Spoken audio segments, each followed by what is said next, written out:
દર્શક મિત્રો, 15મી ગુજરાત વિધાનસભાના છઠ્ઠા સત્રમાં આજના દિવસે હાથ ધરાયેલી મહત્વની કાર્યવાહીના સંકલિત અંશો લઈને અમે ઉપસ્થિત થયા છીએ લોકશાહીના ધબકારા કાર્યક્રમમાં. તો આવો નિહાળીએ લોકશાહીના ધબકારા. માનનીય અધ્યક્ષ શ્રી,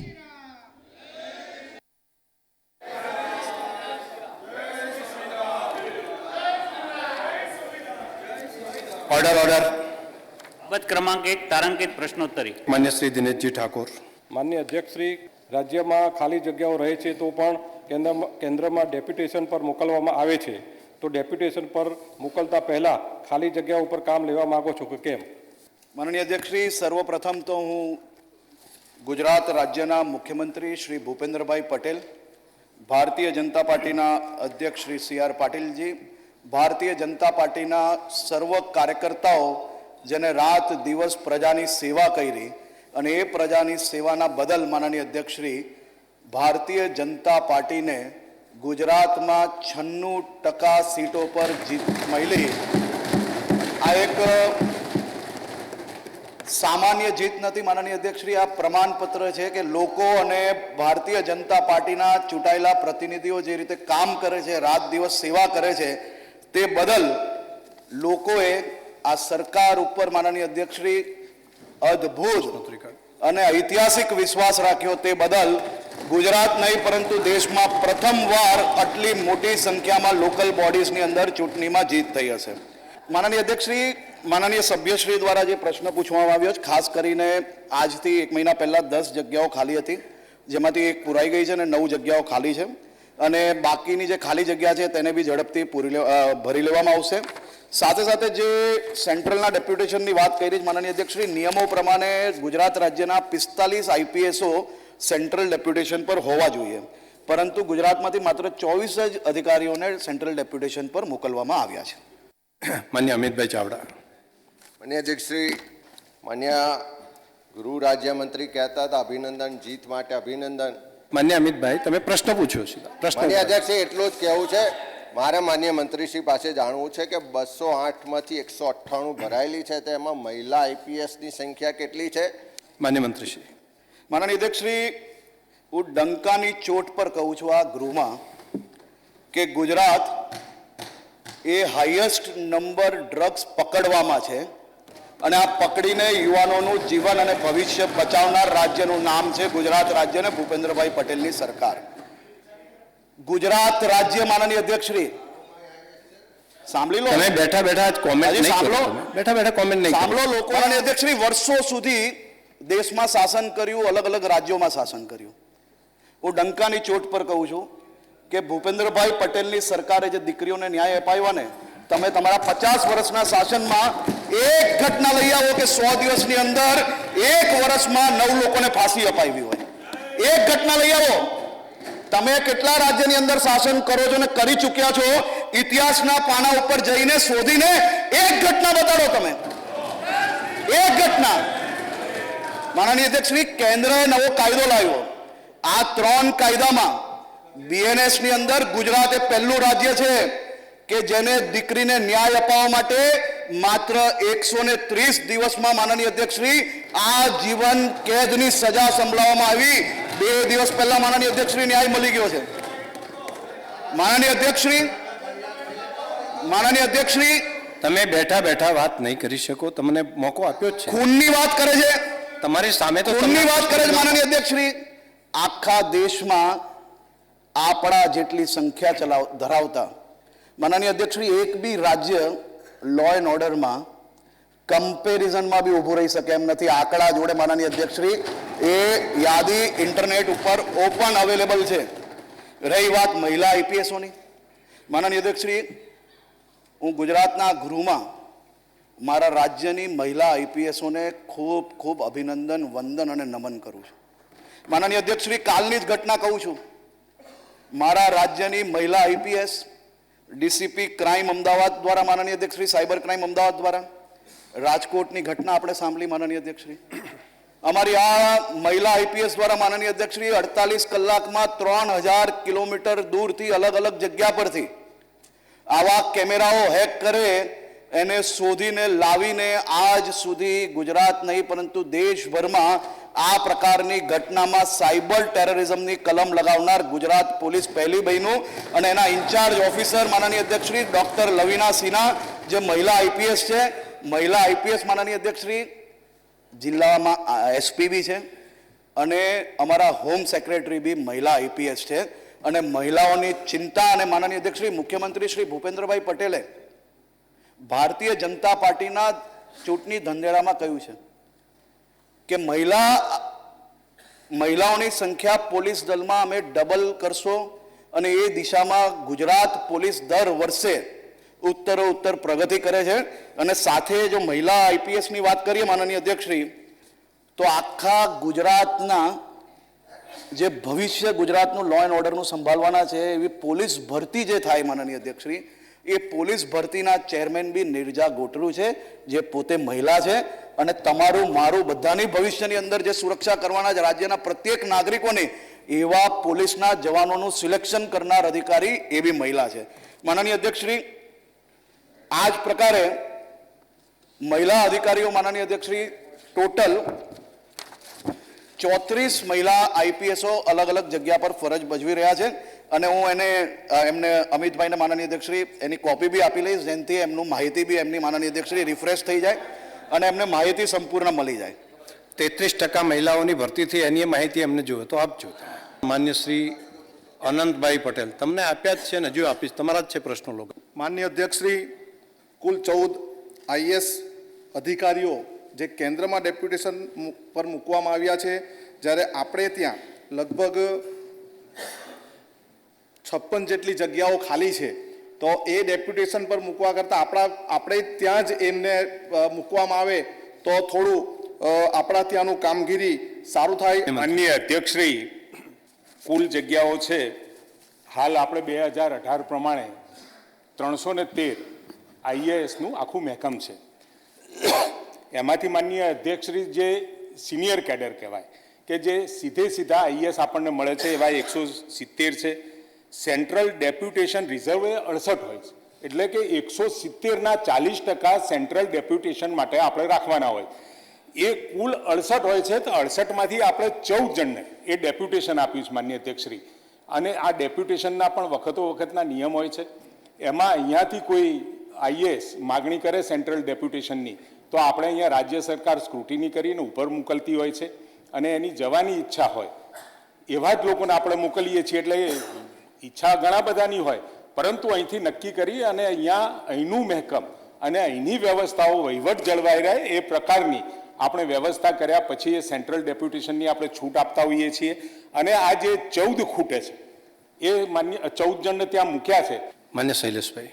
માન્ય અધ્યક્ષશ્રી, માન્ય મંત્રીશ્રી પાસે એટલું જાણવું છે કે જે રીતે આપે કીધું કે આ વખતે દિલ્હી જે 70માંથી 14 ડેપ્યુટેશન પર છે, એટલે 56 જગ્યાઓમાંથી આ વખતે કેટલા આઈએસની જગ્યાઓ આ વર્ષમાં ભરવામાં આવશે? માનનીય અધ્યક્ષશ્રી, આપણે ત્યાં ચાલુ વર્ષે જે મેં કહ્યું ડીઓપીટીની મંજૂરી મળી ગઈ છે, એટલે 20 એસસીએસ અને 2 નોન એસસીએસ એમ કરીને 22 અધિકારીઓ આપણને મળવાના છે. અને સાથે ચાલુ વર્ષે રાજ્ય સરકાર અને કેન્દ્ર સરકાર આપણી જરૂરિયાત પ્રમાણે અને એ આખા દેશનું ચિત્ર મૂકતા હોય છે અને એ પ્રમાણે 8 થી 9 આપણને બીજા મળશે, એટલે લગભગ 30 જેવી સંખ્યા નવા આઈએસની મળશે. અને 2024ની અંદર જે અહીંયાથી આપણે 343નું માગણાપત્રક ટોટલ સંખ્યાઓ એટલે બાકી ખૂટતી જગ્યાઓ માટે એ આપણે મોકલી આપ્યું છે. એટલે ત્યાંથી જે નવું મંજૂર થાય એ પ્રમાણે ક્રમશઃ આપણને મળે છે. માન્ય શ્રી અભયસિંહભાઈ તડવી. માન્ય અધ્યક્ષશ્રી, સૌપ્રથમ હું ગુજરાત રાજ્યના મૃદુ અને મક્કમ મુખ્યમંત્રીનો આભાર માનું છું. આભાર એટલા માટે માનું છું સાહેબ, મારા ડુંગર વિસ્તારની અંદર આઝાદીના વર્ષો પછી માન્ય મુખ્યમંત્રીશ્રીએ ગણિયાબારી સાંકડીબારી 14 કરોડનો રસ્તો સાહેબ 6 કિલોમીટરની લંબાઈનો બનાવ્યો છે અને એનું લોકાર્પણ સાહેબ થયું છે. અને 108 ત્યાં પહોંચતી નથી સાહેબ, 108 પણ થઈ જઈ શકે છે. એટલે માન્ય મુખ્યમંત્રીનો હું આભાર માનું છું સાહેબ. બીજું હરખોડ કુંડા સાહેબ, ત્યાં 6 કિલોમીટરનો રસ્તો એ પણ સાહેબ માન્ય મુખ્યમંત્રીએ એ કરી નાખ્યું, બહુ સારું છે. હવે કઈ કરવાનું બાકી હોય એટલું પૂછો. હા, એ આવે છે સાહેબ. પ્રશ્ન એ છે કે અમારે નાની જડુલી મોટી જડુલી મેન નદી ઉપર સાહેબ પુલ બનાવવાની દરખાસ્ત આવેલ છે કે કેમ? આ 5 પ્રશ્નો આવી ગયા છે હો એમના પછી નવા. માનનીય અધ્યક્ષશ્રી, અભયસિંહભાઈની પદ્ધતિ ખૂબ સારી છે. પહેલું વાત કરી દેવી કે બહુ સરસ થઈ ગયું અને પછી બાકીના વિષયો મૂકી દેવા. માન્ય અધ્યક્ષશ્રી, 114 કામો લગભગ 152 કરોડની રકમના અને 287 કિલોમીટર લંબાઈના કામ પૂર્ણ થતા જ 174 ગામોને ફાયદો થશે. સાથે સાથે 1.5 લાખ એટલે 1,44,000 કરતા પણ વધારે જનસંખ્યાનો ફાયદો થવાનો છે. અભયસિંહ ડિટેલમાં જવાબ છે કહેતા હોય તો આપું, પણ બીજા વધારે પ્રશ્નો પૂછાય એટલે તમને કહીશ. જે તમે દરખાસ્ત માગી છે, મને અધ્યક્ષજી કોઈ પણ ધારાસભ્ય દરખાસ્ત માગે એટલે તરત જ રાજ્ય સરકાર મને મુખ્યમંત્રીશ્રી એને ધ્યાને લેતા હોય છે, પણ વિભાગની પણ થોડી ઝીણવટ હોય છે કે ભાઈ કોઈ પણ રસ્તા મંજૂર કર્યો. હયાત કોઝવે છે તે ક્યારે બન્યો છે, કોઝવેની અત્યારે હાલત શું છે, આ નદી પર વર્ષમાં કેટલી વખત પૂર આવે છે, એનું ઓવર ટોપિંગ થવાની રસ્તો બંધ થાય છે કે નહીં, વર્ષમાં કેટલી વખત બંધ થાય છે, એની શું શું અસર થાય, કેટલી વસ્તીને અસર થાય છે, આવી બધી જ ટેકનિકલ બાબતો ચેક કરી અને તમારી જે દરખાસ્ત છે એને ચોક્કસ માન્ય રાજ્ય સરકાર એને યોગ્ય નિર્ણય લેશે. માન્ય શ્રી અમિતભાઈ શાહ. માનનીય અધ્યક્ષ, હું આપના મારફતે મંત્રીશ્રીને પૂછવા માંગુ છું કે વિશ્વાસ પ્રોજેક્ટ 2 હેઠળ એક રાજ્યમાંથી બીજા રાજ્યમાં જ્યારે જાય છે ત્યાં આગળ એન્ટ્રી અને એક્ઝિટ પોઈન્ટ ઉપર કેમેરા લગાયા છે. આનાથી કોઈ ફાયદો થાય છે અને થાય છે તો શું ફાયદા થાય છે? માનનીય અધ્યક્ષશ્રી, માનનીય સભ્યશ્રી અમિતભાઈ દ્વારા જે પ્રશ્ન પૂછ્યો છે એમ ખૂબ મહત્વનો છે. કુલ મળીને જે ટેકનોલોજી કેમેરાની બદલી છે એમનો જે ધ્યેય છે માનનીય અધ્યક્ષશ્રી, હું સમજી શકું છું કે ટેકનોલોજી બદલવાના કારણે શું ફાયદો આ જે રાજ્યોની બોર્ડરો છે એની ઉપર થાય છે. માનનીય અધ્યક્ષશ્રી, આવી અલગ અલગ રાજ્ય જોડે જોડાયેલી બોર્ડરો પર 441 જેટલા કેમેરા હમણાં ટેકનોલોજી બદલીને હાઈટેક ટેકનોલોજીના લગાડવામાં આવી રહ્યા છે, જેના માધ્યમથી માનનીય અધ્યક્ષશ્રી એ વિડીયોનું એનાલિટિક્સ એ ત્રિનેત્ર અને આપણી જે કમાન્ડ એન્ડ કંટ્રોલ સેન્ટર જે જિલ્લામાં લાગતું હશે ત્યાં અને રાજ્ય કક્ષામાં બી માનનીય અધ્યક્ષશ્રી અહીંયા એક જ જોડે વિડીયો એનાલિટિક્સ મળે તેના માટેની વ્યવસ્થાઓ ગોઠવવામાં આવી છે. રિયલ ટાઈમ એલર્ટ માનનીય અધ્યક્ષશ્રી ખૂબ મહત્વનું છે, કારણ કે રાજ્યમાં કોઈ બી પ્રકારે માનનીય અધ્યક્ષશ્રી ખૂબ મોટી ઇન્ડસ્ટ્રીઝ જ્યારે હોય, ખૂબ મોટી સંખ્યામાં લોકો અહીંયા પોતાનું સપનું સાકાર કરવા માટે ગુજરાત રાજ્યમાં વસતા હોય માનનીય અધ્યક્ષશ્રી, ત્યારે કોઈ બી પ્રકારની ચોરી, લૂંટ કે કોઈ બી ઘટના બની હોય અને એ ઘટનામાં જો આંતરરાજ્ય કોઈ ગેંગ હોય કે કોઈ ગુનો કરીને બીજા રાજ્યોમાં જતો હોય તો એ પ્રકારના ગુનેગારો પર નજર રાખવા માટે બી આ કેમેરાઓ માનનીય અધ્યક્ષશ્રી ખૂબ ઉપયોગી બની રહ્યા છે. અને આવનારા દિવસોમાં જે ટેકનોલોજી આપણે હાઈટેક ટેકનોલોજીનો ઉપયોગ કરવા જઈ રહ્યા છે તો તેના થકી આનો ઉપયોગ આપણે વધારે એફિશિયન્ટલી કરી શકશું. માનનીય અધ્યક્ષશ્રી, બાબત ક્રમાંક 8 અંદાજપત્રની રજૂઆત માનનીય નાણામંત્રી શ્રી. માનનીય અધ્યક્ષશ્રી,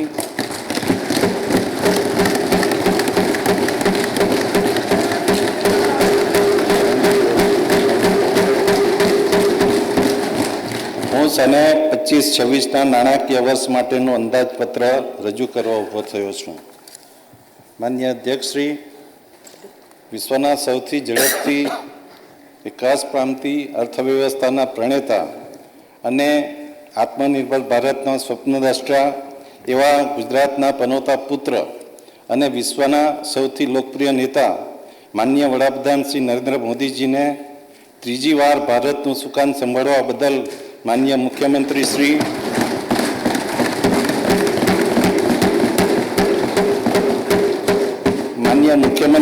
અને ગુજરાતની સમગ્ર જનતા વતી હું અભિનંદન પાઠવું છું.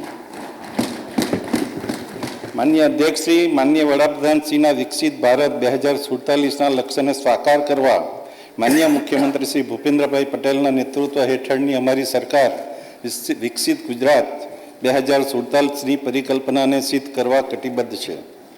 ગુજરાતે સુશાસન સૂચકાંકમાં દેશભરમાં પ્રથમ ક્રમ, નાણાકીય શિસ્ત અને માળખાકીય વિકાસની અમારી સરકારની પ્રતિબદ્ધતા દર્શાવે છે.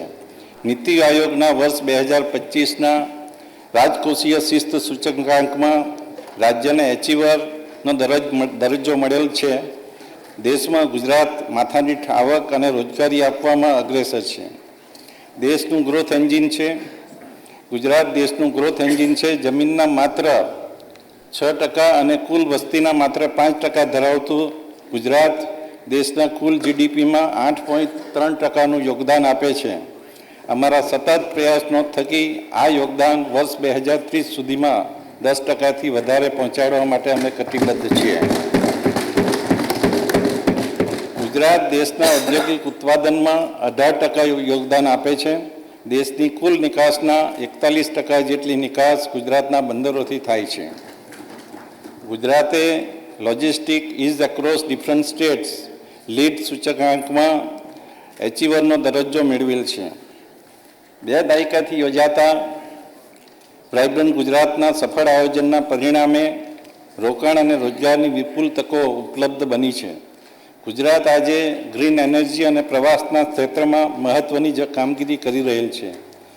આ ઉપરાંત સેમિકન્ડક્ટર, એરોસ્પેસ, બાયોટેકનોલોજી જેવી ઉભરતી ટેકનોલોજીના ક્ષેત્રમાં પણ મોખરે છે. આપણું રાજ્ય સેમિકન્ડક્ટર ક્ષેત્રમાં વિશ્વસ્તરીય ઉત્પાદન કેન્દ્ર બનવા જઈ રહ્યું છે. ધોલેરા અને સાણંદ ખાતે સેમિકન્ડક્ટર ઇકોસિસ્ટમની સ્થાપના થઈ રહી છે.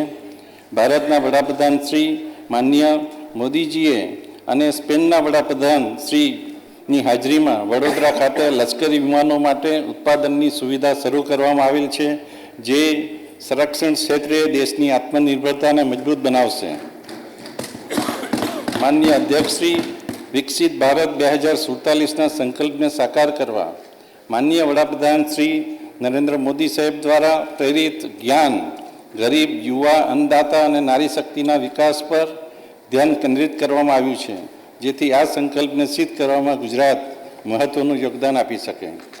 માનનીય અધ્યક્ષશ્રી, ગરીબ અને વંચિતોના વિકાસ માટે સરકાર આવાસ, અન્ન સુરક્ષા, પોષણ વગેરેને અગ્રિમતા આપે છે. આ બજેટમાં ઘરનું ઘર સ્વપ્નને પરિપૂર્ણ કરવા ગરીબો માટે 3 લાખથી વધુ આવાસો પૂરા પાડવાનું આયોજન છે.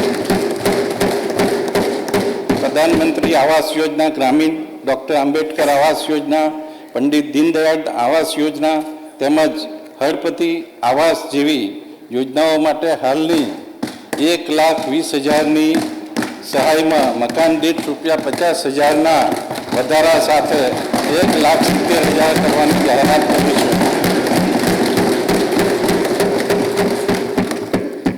માનનીય અધ્યક્ષશ્રી, પ્રધાનમંત્રી ગરીબ કલ્યાણ યોજના અંતર્ગત રાજ્યના અંદાજે 75 લાખ કુટુંબોને અનાજ વિનામૂલ્યે પૂરું પાડવાનું ભગીરથ કાર્ય અમારી સરકાર કરી રહી છે.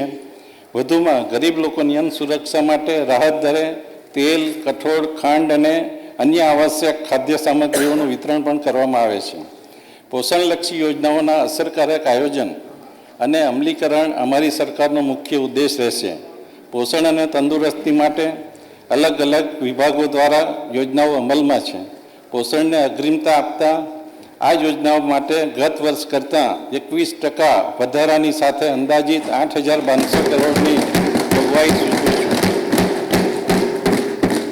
માનનીય મુખ્યમંત્રી શ્રી ભૂપેન્દ્રભાઈ પટેલના સંવેદનાસભર પઢાઈ ભી પોષણ ભીના ધ્યેયને સાકાર કરવા મુખ્યમંત્રી પૌષ્ટિક અલ્પાહાર યોજનાની ડિસેમ્બર 2024થી શરૂઆત કરવામાં આવેલ છે, જેમાં 32,277 શાળાઓના 41 લાખ વિદ્યાર્થીઓને લાભ મળે છે, જેના માટે આ બજેટમાં ₹617 કરોડની જોગવાઈ સૂચવે છે. પ્રાથમિક શાળાના વિદ્યાર્થીઓને પૌષ્ટિક, આરોગ્યપ્રદ અને સ્વાદિષ્ટ ભોજન આપવા 72 તાલુકાઓમાં સ્વૈચ્છિક સંસ્થાઓની મદદથી સેન્ટ્રલાઇઝ કિચન ઊભી કરવા ₹551 કરોડની જોગવાઈ સૂચવે છે.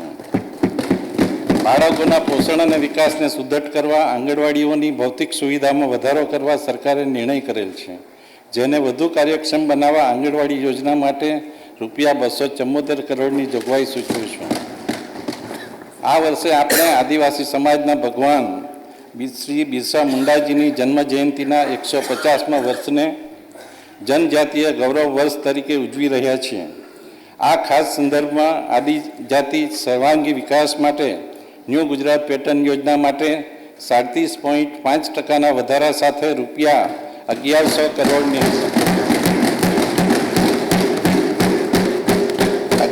કરોડની ફાળવણી કરું છું, જેનાથી આદિજાતિ વિસ્તારોમાં શિક્ષણ, રોજગાર અને માળખાકીય સુવિધાના નિર્માણને વધુ વેગ મળશે.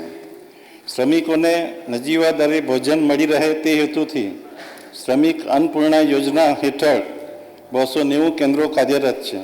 શ્રમિકોના કામના સ્થળની નજીક પાયાની સુવિધાઓ માટે રહેઠાણની વ્યવસ્થા મળી રહે તે હેતુથી મુખ્યમંત્રી શ્રમિક બસેરા યોજના માટે ₹200 કરોડની જોગવાઈ સૂચવું છું.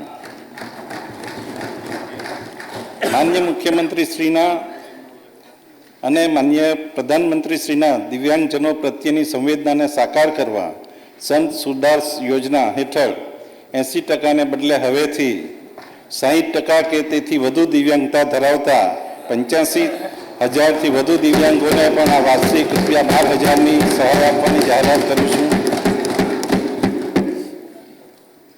માન્ય અધ્યક્ષશ્રી, ગુજરાત આશરે 26% વસ્તી યુવા છે. રાજ્યની આ યુવા શક્તિની પ્રગતિ માટે અમારી સરકાર તેમને જરૂરી શિક્ષણ, સંસાધનો તથા રોજગારી ઉપલબ્ધ કરાવવા સતત કાર્યરત છે. સામાજિક ન્યાય, આદિજાતિ તથા શિક્ષણ વિભાગ દ્વારા 81 લાખથી વધુ લાભાર્થીઓને શિક્ષણવૃત્તિ આપવામાં આવે છે. આ થકી શિક્ષણને સુલભ બનાવવા દરેક તબક્કે વિવિધ શિષ્યવૃત્તિઓ આપવા માટે ₹4,827 કરોડની જોગવાઈ સૂચવું છું. માન્ય અધ્યક્ષશ્રી, યુવાનો ઉચ્ચ અભ્યાસ મેળવી શકે તે માટે અલગ અલગ 10 જિલ્લાઓમાં કુલ 20 સ્થળોએ સમરસ કુમાર અને કન્યા છાત્રાલય બનાવવામાં આવશે, જેનો લાભ 13,000થી વધુ વિદ્યાર્થીઓને મળશે. માન્ય અધ્યક્ષશ્રી, ખેલે તે ખીલેના અભિગમ સાથે ગુજરાતના યુવાનો માટે આંતરરાષ્ટ્રીય કક્ષાની રમતગમત સુવિધાઓ સ્થાપવાનું આયોજન છે. યુવાનોને વિવિધ રમતગમત સ્પર્ધાઓ માટે તૈયાર કરવા ઓલિમ્પિક રેડીનેસ પ્રોગ્રામ અમલમાં મૂકવામાં આવેલ છે. અમદાવાદ ખાતે સરદાર પટેલ સ્પોર્ટ્સ એન્ક્લેવ અને કરાઈ ખાતે આંતરરાષ્ટ્રીય કક્ષાની સ્પોર્ટ્સ સુવિધાઓ ઉપલબ્ધ કરાવવામાં આવશે. આઈટીઆઈના તાલીમાર્થીઓને ઉદ્યોગની માંગ અનુરૂપ ટેકનોલોજી અને અદ્યતન સાધનોથી તાલીમ મળી રહે તે ઉદ્દેશથી આઈટીઆઈને અપગ્રેડ કરવા માટે ₹450 કરોડની માપતર જોગવાઈની જાહેરાત કરું છું. આ આયોજનથી આવનારા 5 વર્ષમાં અંદાજિત 5 લાખ તાલીમાર્થીઓને લાભ મળશે. આર્ટિફિશિયલ ઇન્ટેલિજન્સ યુગમાં આપણા યુવાનો દેશ માટે અને દુનિયા સાથે કદમ મિલાવી શકે તે માટે એલડી એન્જિનિયરિંગ કોલેજ અમદાવાદ ખાતે અને અન્ય 6 સરકારી ટેકનિકલ સંસ્થાઓ ખાતે એઆઈ લેબ સ્થાપિત કરવામાં આવશે. માન્ય અધ્યક્ષશ્રી, અમદાવાદ ખાતેના આઈ હબ અને આઈ ક્રિએટ થકી સ્ટાર્ટઅપ્સ માટે અનુકૂળ ઇકોસિસ્ટમ સફળતાપૂર્વક ઊભી થઈ છે. રાજ્યના અન્ય વિસ્તારોમાં સ્ટાર્ટઅપનો વેગ આપવા માટે 4 રિજિયનમાં આઈ હબ સ્થાપનાનું આયોજન છે. રાજ્ય સરકારે સર્વિસ ક્ષેત્રમાં વધુ રોજગારીનું નિર્માણ કરવાના હેતુથી ગ્લોબલ કેપેબિલિટી સેન્ટર્સ એટલે કે જીસીસી નીતિ અમલમાં મૂકી છે, જેના અમલથી આ ક્ષેત્રની ઇકોસિસ્ટમ વધુ મજબૂત બનશે અને 50,000થી વધુ રોજગારીનું સર્જન થશે. માન્ય અધ્યક્ષશ્રી, ગુજરાતના યુવાનો માટે રોજગારીની તકો ઊભી કરવાના અમારો સંકલ્પ છે. એમએસએમઈ, ટેક્સટાઇલ વગેરે મહત્તમ રોજગારી આપતા ક્ષેત્રો છે. આ ક્ષેત્રોને વધુ વિકસાવવા એમએસએમઈને પ્રોત્સાહન, નવી ટેક્સટાઇલ નીતિ, મેન્યુફેક્ચરિંગ પાર્ક વગેરેને લીધે રાજ્યમાં મૂડીરોકાણમાં નોંધપાત્ર વધારો થશે. આ નીતિઓ થકી લગભગ 5 લાખથી વધુ પ્રત્યક્ષ તેમજ પરોક્ષ રોજગારીનું નિર્માણ થશે. માન્ય અધ્યક્ષશ્રી, વિકસિત ગુજરાત 2047 થકી વિકસિત ભારત 2047નું નિર્માણ કરવા વિકાસના 5 સ્તંભ એટલે કે સામાજિક સુરક્ષા, માનવ સંશોધન વિકાસ, આંતરમાળખાકીય સુવિધાઓ, આર્થિક પ્રવૃત્તિનો વિકાસ અને ગ્રીન ગ્રોથ પર આધારિત વર્ષ 2025-26નું ₹3,70,250 કરોડનો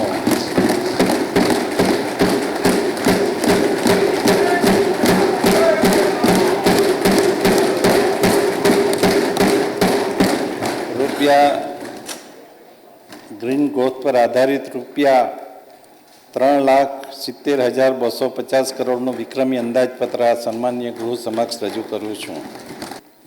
માનનીય અધ્યક્ષશ્રી, વિકસિત ગુજરાત 2047ને લક્ષ્યમાં લઈ ગુજરાતની અવિરત વિકાસ યાત્રાને જાળવી રાખવા માટે સંતુલિત અંદાજપત્ર રજૂ કરવાનો મેં નમ્ર પ્રયાસ કર્યો છે. ગૌરવશાળી ગુજરાતીઓ રાજ્યની વિકાસ યાત્રામાં સહભાગી થઈ રહ્યા છે ત્યારે સન્માનીય સભાગૃહના મારફત હું તમામ ગુજરાતીઓના પ્રમાણિક પ્રયાસોને બિરદાવું છું.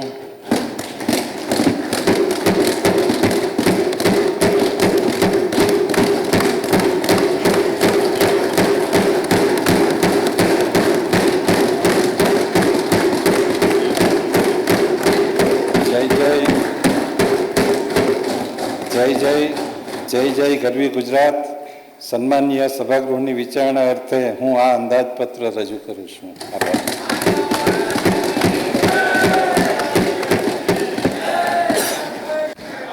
સન 2025-26ના નાણાકીય વર્ષ માટેનું અંદાજપત્ર રજૂ કરવામાં આવે છે. તો દર્શક મિત્રો, ફરી મળીશું. ત્યાં સુધી રજા આપશો. નમસ્કાર.